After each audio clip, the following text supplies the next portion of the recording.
The nutrient needs of an athlete is going to depend on the type of athletics that they're participating in.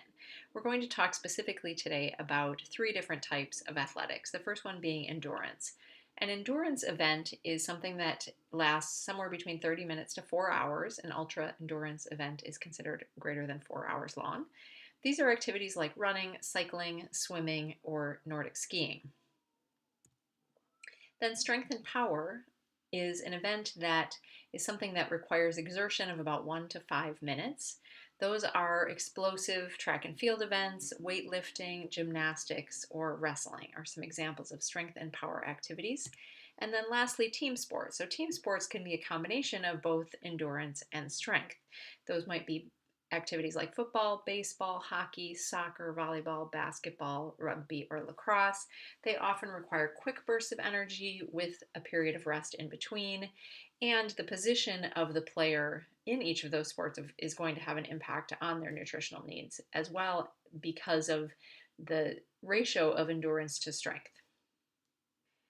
So when we think about an endurance athlete, we think about high calorie, calorie dense. We're always considering we want calorie dense diets for athletes. We want something that's lower in fiber, more carbohydrates and less protein, and minimal amounts of fat.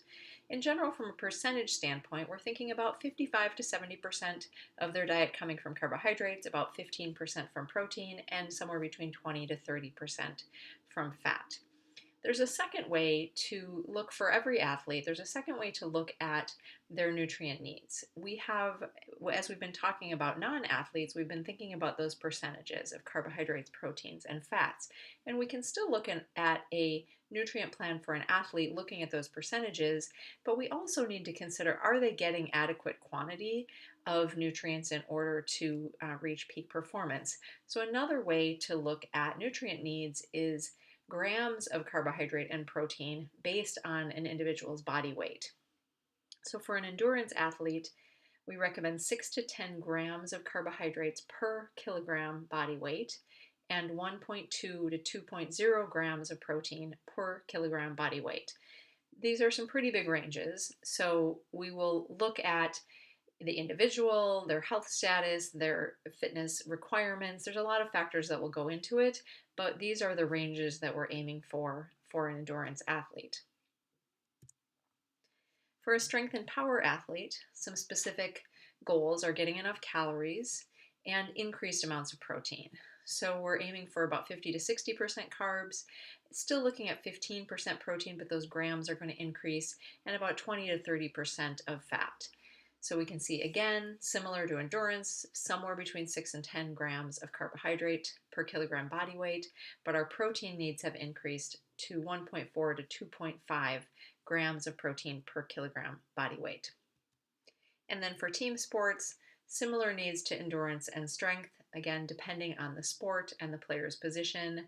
Their calorie needs can vary greatly because of variations in training, competition schedules, again, in-season versus off-season.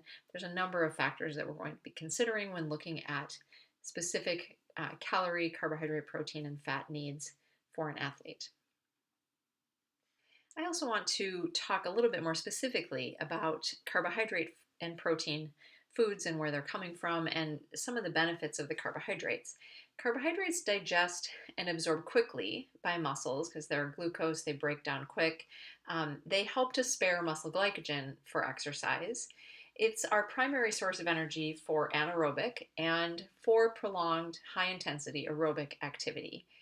It costs the body less energy to digest carbohydrates in comparison to protein or fat, so that saves energy for activity. So with any of the athletes, you see that we're having a pretty high percentage of their diet coming from carbohydrates because we do require that for energy, which of course is what every athlete is requiring. Some of the moderate to higher glycemic carbs are helpful to replace that stored carbohydrate energy as quickly as possible. Things that are not as high in fiber, when we think about general nutrition and healthy eating, we want a diet that's rich in fiber. We want a diet that is lower in glycemic carbs. But for an athlete, we need to look at it differently because they need that quick energy. Fiber helps to slow gastric emptying, slowing glucose available to muscles. Also can lead to some gastric distress, so we want to be careful about that, of course, if we have an athlete in competition. So this is again a list of some of the high glycemic carbs: potatoes, carrots, bananas, oranges, cereal, grain products, as well as some of the fruits are going to be some of your highest glycemic carbs. And protein sources, this gives you just a general picture of how many grams of protein for animals as well as plants, nuts, dairy too. So you can see how much, when we're starting to build a diet of how many grams of protein we need to get into that diet, we can see where those are coming from, and it becomes a little easier to start creating a plan.